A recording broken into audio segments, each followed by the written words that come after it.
Hello everyone, still on coordinate geometry. In this tutorial, we are going to learn how to find the coordinates of the orthocenter of a triangle.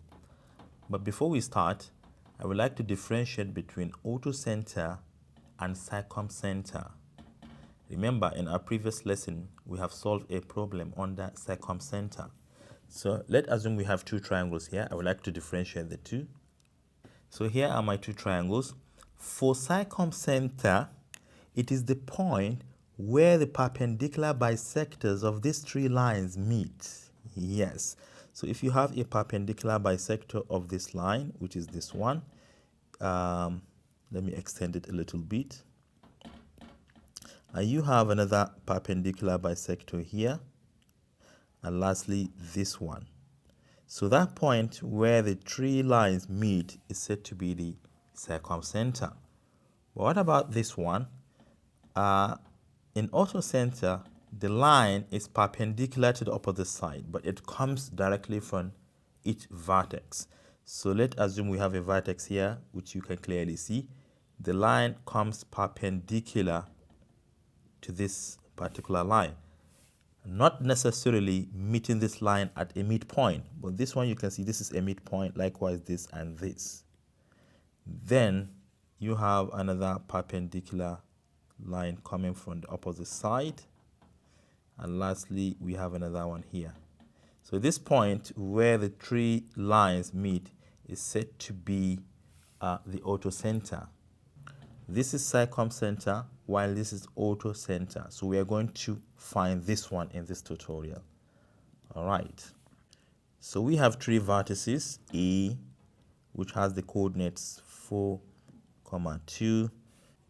B here has coordinates -2, 5. And lastly, we have -1, -3. All right. But I would like to use only two lines. They are sufficient. Let's use these two lines. All right. We are going to find the equation of these two lines. Let's call this one L1 and call this line L2. After finding their equations, we solve the equations simultaneously to obtain the points where they meet. All right. So you can see that this L1 is perpendicular to the line AB. So let us find the slope of AB. So the slope of AB is equal to y2 minus y1 divided by x2 minus x1. So I can say that this is 5 minus 2 divided by -2 minus 4. 5 minus 2 is 3, but -2 minus 4 is -6. And if you simplify this to the simplest form, this is going to give us -1/2. So therefore, the slope of line L1, which is a negative reciprocal of the slope of line AB, a negative reciprocal of -1/2 will give us +2. All right, but remember we need a point. So which point should we use for L1? L1 passes through this point, which is C. So therefore, we are going to use that point. So at C, which has coordinates -1, -3. So these two information are sufficient for the equation of the line. So we see that y minus y1 is equal to mx minus x1. This is the formula we are going to use, where x1 and y1 are the coordinates at point C, and m is the slope. So y minus what? The point there is -3, equal to m, which is 2, multiplied by x minus -1. So this is the equation. Let's simplify. This is y plus 3 equal to 2 times x is 2x. But remember, this is going to be a plus sign, right? Minus minus equal to 1. So 2 times 1 is 2. So I would like to take 3 to the other side. We have 2x plus 2 minus 3, which is simply y equal to 2x minus 1. So this is the first equation, and this equation is for what? Line 1. So this is for line 1. So let's go to line 2, which is perpendicular to AC. So let's find the slope of AC. So for L2, slope of AC, which is y2 minus y1 divided by x2 minus x1. I can take minus 3 minus 2, minus 3 minus 2, divide by minus 1 minus 4. All right.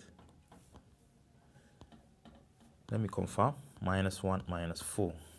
Minus 1 minus 4. This is minus 5 divided by minus 5, which is simply equal to 1. All right.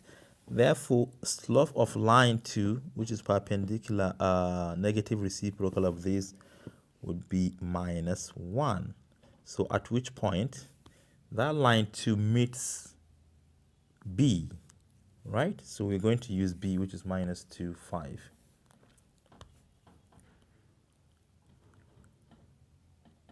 So our equation is going to be y minus 5 equal to m, which is negative 1, multiplied by x minus 2.